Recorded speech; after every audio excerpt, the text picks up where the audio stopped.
I'm Yvie Jones, and you're listening to Playing on Air. You are about to hear The Army Dance, written by Cary Gitter. His plays include The Virtuous Life of Joseph Andrews, The Sabbath Girl, and How My Grandparents Fell in Love, which was a New York Times Critics' pick. The Army Dance is directed by Emily Bergl, whose Broadway acting credits include Cat on a Hot Tin Roof and The Lion in Winter. She is also known for her many television roles on shows including The Marvelous Mrs. Maisel, You, and Shameless. The Army Dance features Eli Gelb, whose stage acting credits include Skin Tight and The 27th Man, as well as roles in TV's The Resident and The Newsroom. Erin Wilhelmi of TV's The Gilded Age, and Broadway's To Kill a Mockingbird and A Doll's House Part 2. And Vance Barton of Off-Broadway's The Saintliness of Marjorie Kemp. We'll check in with Emily, Eli, Erin, and Vance after Cary's play. And now, The Army Dance. It is the summer of 1955. We are in a recreation hall at Camp Gordon, now Fort Gordon, a U.S. Army base near Augusta, Georgia. A U.S. Army dance is winding down. There's a table with punch, and an American flag and a sign that reads, "Congrats, new soldiers of 1955. Simon, 22, in a private's uniform, stands by himself with a cup of punch.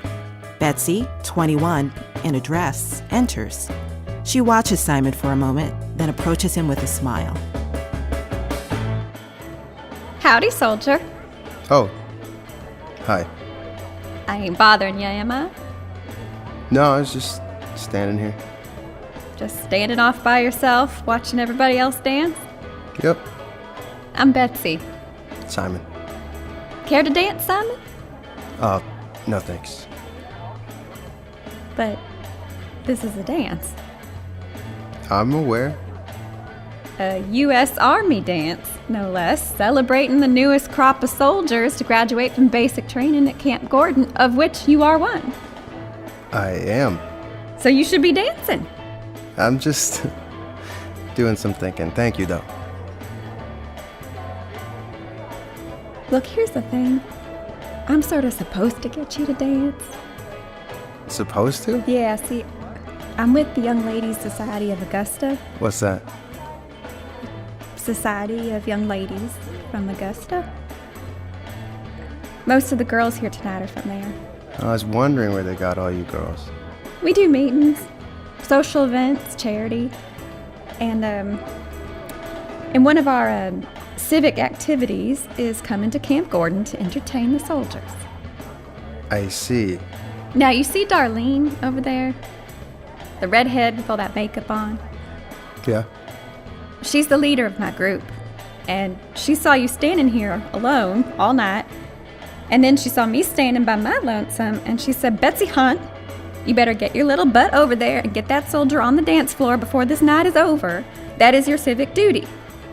So, here I am. And what happens if you don't get me to dance? Well, then the Young Ladies Society frowns on me. I'm sorry. I'm just not really in the mood. Basic training that bad? What? Is that why you look so blue? Do I? They really put you fellas through hell, don't they? Basic was hard, yeah, but it's more the culture shock that's taken some getting used to. Culture shock? Being in Georgia. You don't like Georgia? I mean, I'm biased, but I think it's a beautiful state. It is beautiful. But it's a lot different than where I'm from. Where are you from? New Jersey. New Jersey. I figured you were a Yankee. How'd you guess? I don't think I've ever met anyone from New Jersey before. Yeah, and not only New Jersey, but Jewish. Jewish? Yep. You're Jewish? I am. I don't believe I've ever met a Jew before either. Neither had most of the guys in my unit. But what? Why did you just admit that to me? Admit that I'm Jewish? Because you asked about the culture shock. I mean, I wouldn't have... You could easily... What, pass as a Gentile? Sure, I guess. But my mother's whole family died in Europe for being Jewish, so it feels kind of lousy to hide it. Oh. My uncle fought in Europe. So, have the fellas in your unit been friendly? Friendly? Well, first they asked me where my horns and my tail were. Oh, they were probably just teasing. Yeah, I don't think so. Actually, my granddaddy says Jews have horns and tails. I keep mine tucked away. Folks down here really are good people. They just take some time getting used to what's different. Sure, just like I've almost gotten used to the affectionate nickname Jew Boy. Oh, goodness. But now basic's over, and this is the first time they've let us out to socialize with other human beings, so I'm just trying to make sense of it all, I guess. Of? Everything. Getting drafted right out of college. Where'd you go to college? New York University, class of 55. Augusta State College, class of 55. Congratulations. And then I got shipped down here, and now I'm in Georgia for 2 years. 2 years? Yeah, it looks like I'll be putting in my 2 years of service at Camp Thornton. They ain't sending you overseas? No, they found out I studied journalism in school, so they want me to stay on and work in the public information office, write Army press releases, that kind of thing. Apparently being literate makes me an asset around here. So you still want to dance with me? What do you mean? I mean, now that you know I'm... Well, nobody else would know. You can't tell just by looking at you. Oh, great. Also, Simon, I just want to say, prejudice is a two-way street. What does that mean? I mean, Jews keep to themselves too, don't they? Well... Like my parents wouldn't want me marrying a Jew. But would yours want you marrying a Baptist? No, they'd probably spit out their Manischewitz, but... And there are some Jews in Augusta, but they just stay in their own little world. No one ever sees them. So that's why people say things about them. Yeah, well, Jews haven't exactly been met with the warmest reception when we've tried to... I mean, I'm getting in fistfights here. I'm fighting for respect. Look, it ain't so much intolerance as it is tradition. Tradition? My granddaddy Alexander calls it the Southern way of life. And historically, Jews just ain't been a part of that, that's all. Right. But I got my own mind. My mama still thinks it's wrong for girls to go to college, but I went anyway. And I'm going to be a teacher. A teacher? That's right. See, I grew up in a little place called Grovetown, right near here, where there ain't much to do. And so I used to spend all my free time reading. The other kids called me Bookish Betsy. Bookish Betsy? Dickens is always my favorite. You like Dickens? Sure. See? We ain't so different. I loved Oliver Twist. Imagining myself as an orphan with all those criminals. I liked putting myself in other people's shoes. So I went to Augusta State for English, and I'm going to start teaching at Grovetown High in the fall. You're going to teach English? Mm-hmm. And who knows? Maybe I'll even open a few minds in my own little way. That would be nice. See? It ain't all as simple as you think, Simon. I'm my own person. I would dance with you if you'd dance with me. I'd dance with you? As long as you keep your horns and tail hidden. Soldiers, young ladies, here's the last song of the evening for you. We hope you've enjoyed yourselves. Good night and God bless America. Darlene looks happy that we're dancing. I'm glad. God. What?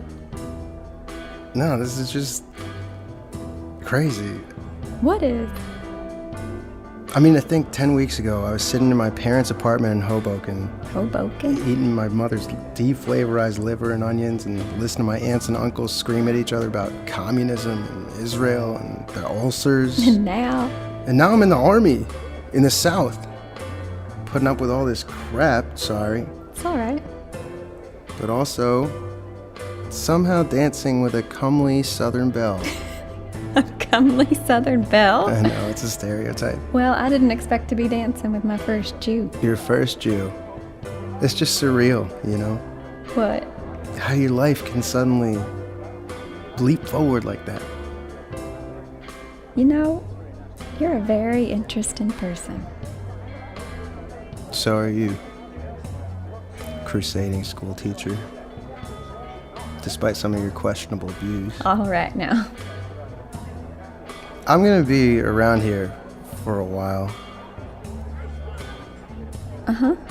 So maybe you'd wanna get a drink in Augusta sometime?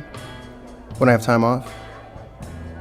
Oh, Yeah? I mean, I'd like to, You would? but I don't know. You don't. I don't think we should. You mean because it's one thing to dance with me, but it's another thing to go on it? No, it ain't 'cause you're... It's not? Be honest. No. Although where could it go? I don't know. There's someone. Oh, a boyfriend? Sorta. Sorta? He's someone I grew up with. Our families are... We're kind of supposed to. Do you like this guy? His name's Benjamin. He's a banker. Benjamin the banker sounds like a real catch. He's coming to pick me up soon. Oh, Like I said, things are very set down here, Simon. I've noticed. And that ain't all bad. It's solid. Look, if you're just making up Benjamin the banker because you won't go out with a Jew, I'd rather you just... I ain't. Betsy! Evening, Betsy. My, you look beautiful tonight. Thank you, Benjamin. I reckon I'm a few minutes early. How was the dance? It was nice. It's so good you guys are doing this, supporting our soldiers. Say, who's your friend in uniform here? Oh, this is Simon. I'm pleased to meet you, Simon. Benjamin Forrest. Simon. Simon what? Simon what? Edelstein. Simon Edelstein. So where are you from, Simon? New Jersey. New Jersey? A real Yankee in our midst. Well, how's the South been treating you? Oh, swell. I hope so. We pride ourselves in our hospitality to strangers. So I've heard. You take good care of yourself while you're down here, Simon Edelstein. You stay safe. Oh, I will. Come on, Bessie. Can you give me a minute, Benjamin? Oh, I think our friend from New Jersey is ready to be left alone. He looks awfully tired. Just a minute. I told your pa to have you home by 10. I want to get on my future father-in-law's bad side. Please? All right. Suit yourself. I'll be in the car. Wow, what a guy. Did you see how he looked at me when I said my last name? Benjamin's a good man. He's just old-fashioned. That's a nice word for it. You know, it ain't fair for you to judge all of us after 10 weeks. But everyone's judging me after 1 second. Simon,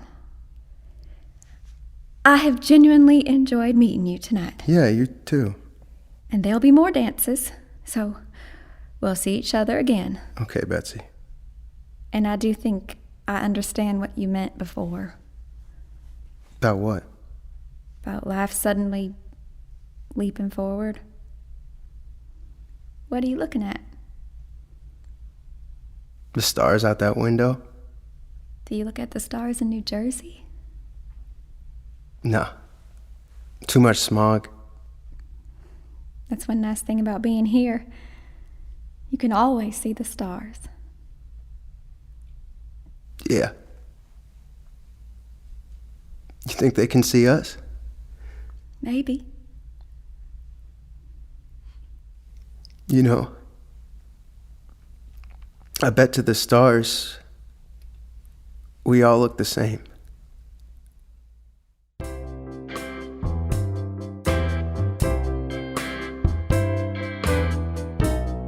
You just heard The Army Dance. It was written by Cary Gitter and directed by Emily Bergl. It featured Eli Gelb as Simon, Erin Wilhelmi as Betsy, and Vance Barton as Benjamin. Hi, I am Yvie Jones, playing On Air's executive director. Hi, I'm Emily Bergl, and I'm the director. Hi, I'm Cary Gitter. I'm the playwright. Hi, I'm Erin Wilhelmi, reading Betsy. Hello, I'm Vance Barton, and I am playing Benjamin. I'm Eli Gelb, and I'm playing Simon. So Cary wrote this role with me in mind, which is really an honor that I've only had a few times, and few of those times have been with Cary, and this time was especially moving to me. I'm Jewish. Wait, you're a Jew? Yeah. I've never met one of those before. I know. I'm Jewish. I feel often not seen in Jewish roles in the way that they're constructed or characterized. It's rare that I actually feel like I'm the Jew there. And this is probably the time that I've felt most in terms of like a role that is linked to Jewish identity. That I just feel very seen in it, and it feels sort of closest to my experience in a way. Well, with this role as Simon, you have now played 2 members of Cary's family. That's correct. Which is another honor. Yeah, and how they met their spouses. Did you think of them as part of the same lineage when you were preparing for this, or were they just very distinct characters in your mind? Well, first of all, I don't think Betsy and Cary's dad ended up together. No, yeah, right? the play about my grandparents was about their meeting, but this was imagined. This woman is imagined. Mm-hmm. So my dad did not end up with a Southern belle from Georgia, but he did interact with people down there when he was in the service. But to answer your question, definitely felt a strong presence in terms of Cary's lineage and also just Cary.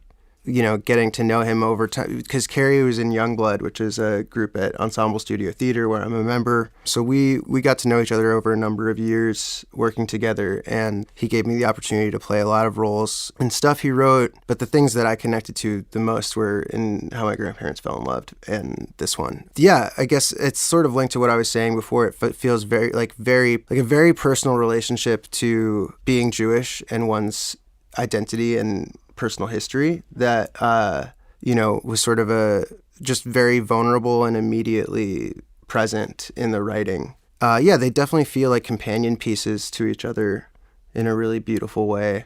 Yeah. Cary, Betsy brings up the notion of passing, in that Simon doesn't look like whatever George's idea of what a Jewish person looks like. I kind of gasped when she used the word admit, because admit has such connotations. You admit to something that's bad or not great. Yeah, I think people from just about every group experience this. I think I have. Just, kind of casual, well-meaning, like, oh, you're Jewish, so this, so that, there's a set of assumptions, caricatures, stereotypes, or someone, for whatever reason, not thinking you're Jewish because of some preconceived notion, and then finding out you are and acting like that's some big cool surprise. And actually, even from fellow Jewish people, like, oh, you're Jewish, so therefore we're going to be friends and we're going to have there's so many assumptions and preconceived notions that people approach other people with. So I've certainly experienced that, not in as hostile an environment as Simon is in this play or in this era, but I've experienced it, casually and well-meaningly. I certainly relate to that. I mean, it's funny, like, I feel like one of the most innocent ways that I've felt uncomfortable in that type of way is when people go out of their way to tell me that I look very Jewish. Oof. Like, and it's like Jews and non-Jews alike. And it's like, you look so Jewish. That's like a thing. Like, and it's funny to me because, well, I won't get into that, but it's interesting because it's like, just like to be told that you have the identity that you have, you shouldn't have to have a relationship, like a negative relationship to that. And yet at the same time, because you know that Jewish history is one of pretty consistent oppression and, ostracism. Yeah, all kinds of things that are not fun, you're like, great. So I'm just prone to that history, is what you're saying, I don't know. It's just, it's always like strange to me, like why is it important to you that you let me know that? And it's always a different answer, I'm sure. But I think. Is that something you actually ask? I think I would now. Mm-hmm. I think, post 2020, I handle a lot of things very differently, including, those kinds of conversations, I think. Right. Emily, you're kind of moving into directing, and I wondered if you could just kind of talk about that transition as well as what drew you to Cary's play. Well, what drew me to this play, it's funny, I just mentioned this to Cary, was I think it deals with some sensitive topics in a very open way, but one that is not trite and doesn't pull any punches. I was saying it's nice to see two people talk about things that are difficult to talk about and not try to utterly destroy one another, which, as we all know, happens on the internet and now in life. I've always said that I think there should, like in Israel, we actually should have mandatory service for men and women, because when would this conversation have happened if these two people hadn't been forced to be together in one room? I liked seeing people from completely different ways of life who, as the play says, learn from one another, see things a little bit differently from one another, and that's what drew me to this material, just to see people have an honest conversation. Mm-hmm. Vance. Yeah. Benjamin the Banker, which is his full name as far as I'm concerned. He could have been an obnoxious character, but I think Cary wrote him with what I like to think of as pointed subtlety, which makes no sense, but it does in my head. And he says this line after he hears Simon's obviously Jewish last name. He makes a point of saying, "You take good care of yourself while you're down here, Simon. You stay safe." And when I read it, and then when I heard it, the delivery wasn't what I imagined, but it still felt like a threat or a warning. But it could have been anything. So I wondered what you thought when you read it. Yeah, I would assume, I think when I was reading it at first, I did feel as though there was sort of a threatening presence to it in a way. Like, I read it as if I was assuming that there might be something going on between them, or how would I now adjust to this energy, and maybe after finding out that he was indeed Jewish, then it was more of a, well, hey, stay safe. It's a dangerous place. It's a dangerous place down here. Stay safe. But I think as I sort of acclimated to the play a bit more in the role, I found him to be more of a sort of a gentle guy and a caring guy. Not as much as I would be saying that to sort of ostracize him or make him feel uncomfortable, but genuinely to be like, hey, stay safe while you're down here, because it indeed is at times dangerous, and it was at times dangerous then to be in that sort of position. So yeah, I think that's what I ended up feeling towards the end of it, was just this genuine sort of a kind sort of presence to him, I think. Cary, what member of your family will Eli be playing next? That's a great question. We've talked about doing something where we take the two plays I've written thus far and add to them. But I should say, yeah, this play is based on kind of my father's experience. He's since passed, but he was born in the 30s. So he had me later in life. And he was drafted in 55 and went from a Jewish family, very kind of insulated in New Jersey, to the South, and was in Georgia.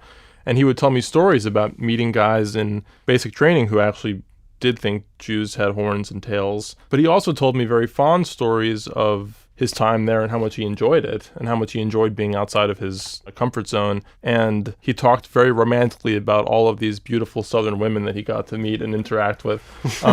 So I think, for him it was a mixture of, and he also didn't feel, I think, resentment toward the guys that he'd met who were clueless, because there wasn't so much, he felt like it was just cluelessness and ignorance, at least from the vantage point of decades later. So yeah, it's funny, like he was totally a fish out of water and subjected to some really bizarre, wrong-headed stereotypes, but at the same time enjoyed being in a different environment. And I think this play touches on, both of those things. Simon is struggling, but he's also enchanted, I think, by Betsy and by this world. Mm-hmm. But so yes, hopefully Eli will get to play another member of my family.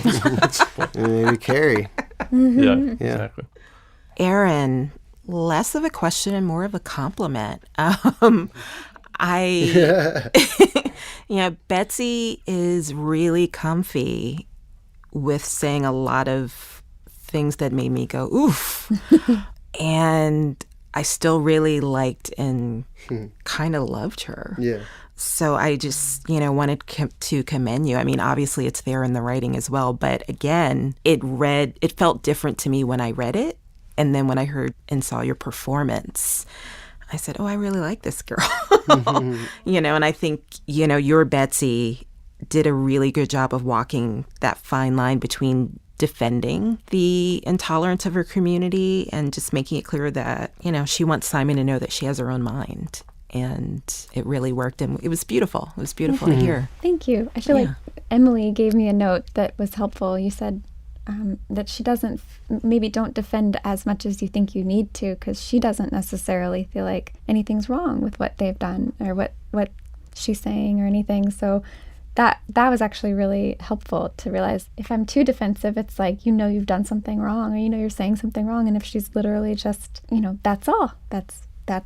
This is how we are here, and we don't see very many Jewish people. So it's just, I don't know, makes it more, I guess, true to how she was thinking. And in her own way, she's as constrained as Simon because she has a mother who doesn't think girls should go to college. She's kind of like predestined to be with this guy, whether she really wants to or not. Right. Her life's very circumscribed. I mean, I see her as much a victim of sort of the era as him. Yeah. Cary?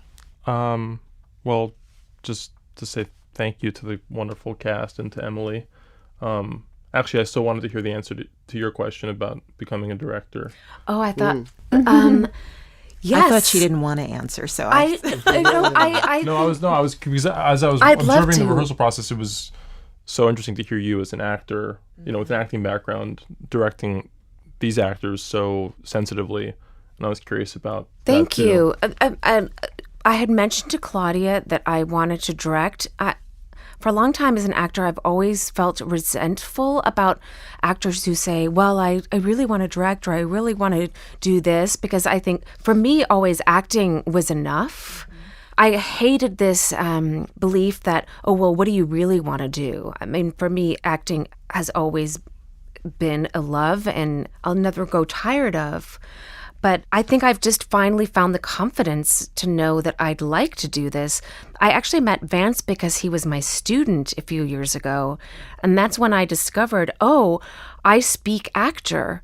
Because funny enough, sometimes former actors are not the easiest directors because they know exactly how they'd want to do it in their head, and they want you to do it exactly that way. They can be very result-oriented.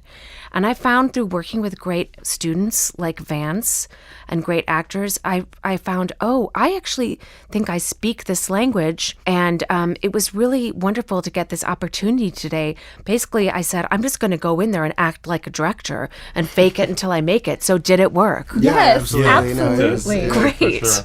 Yeah, and I know we're running out of time, but on that note, what Vance was saying about Benjamin was so interesting because I wrote that character with, I think, what you read, Yvie, more of like a threatening edge. Mm-hmm. And what you said about him being a kind of a gentle guy, I realized like, well, yeah, why couldn't he be? Because this is his turf. Mm-hmm. Yeah. This is he has no reason to be menacing. He's probably a decent, upstanding guy who lives in this society with a lot of issues and problems and prejudices. He doesn't have to come in and be, frightening. That's the prerogative of power, right? That you can choose how you want to polite be and civil and friendly, and you still have the power. Yeah, I mean, when we first did this play, and we did it as a one-off, and it was just a single performance at EST, and it was during, I don't know, there was something going on with Trump, as there always was. But basically, it was it to me, it felt like it was serving a purpose in terms of pointing at a systemic failure without pointing fingers at people, which I think is a really important thing to do. Because, like, if we can all admit that we are indoctrinated into a violent system, that's where we can grow from. Yeah. And actually, because I feel like Jews, in terms of, like, oppressed classes or groups of people, are sort of the most, quote-unquote, assimilated in our society right now, it felt like a very sort of convenient place to tell that story from in a way that I thought was offered a lot, and I was moved by. Great. Well, this has been incredible. Thank you all. It's been a pleasure having you today. Thank Thank you. you. Thanks so much. Appreciate it. You've been listening to Playing on Air, Great American Short Plays with Great American Actors. Our founder and producing artistic director is Claudia Catania. Theme and play music, Tom Kochan. Audio editing, Joanna Lynn Staub. Recording and sound design, John Kilgore. Playing on Air is distributed by PRX, Public Radio Exchange.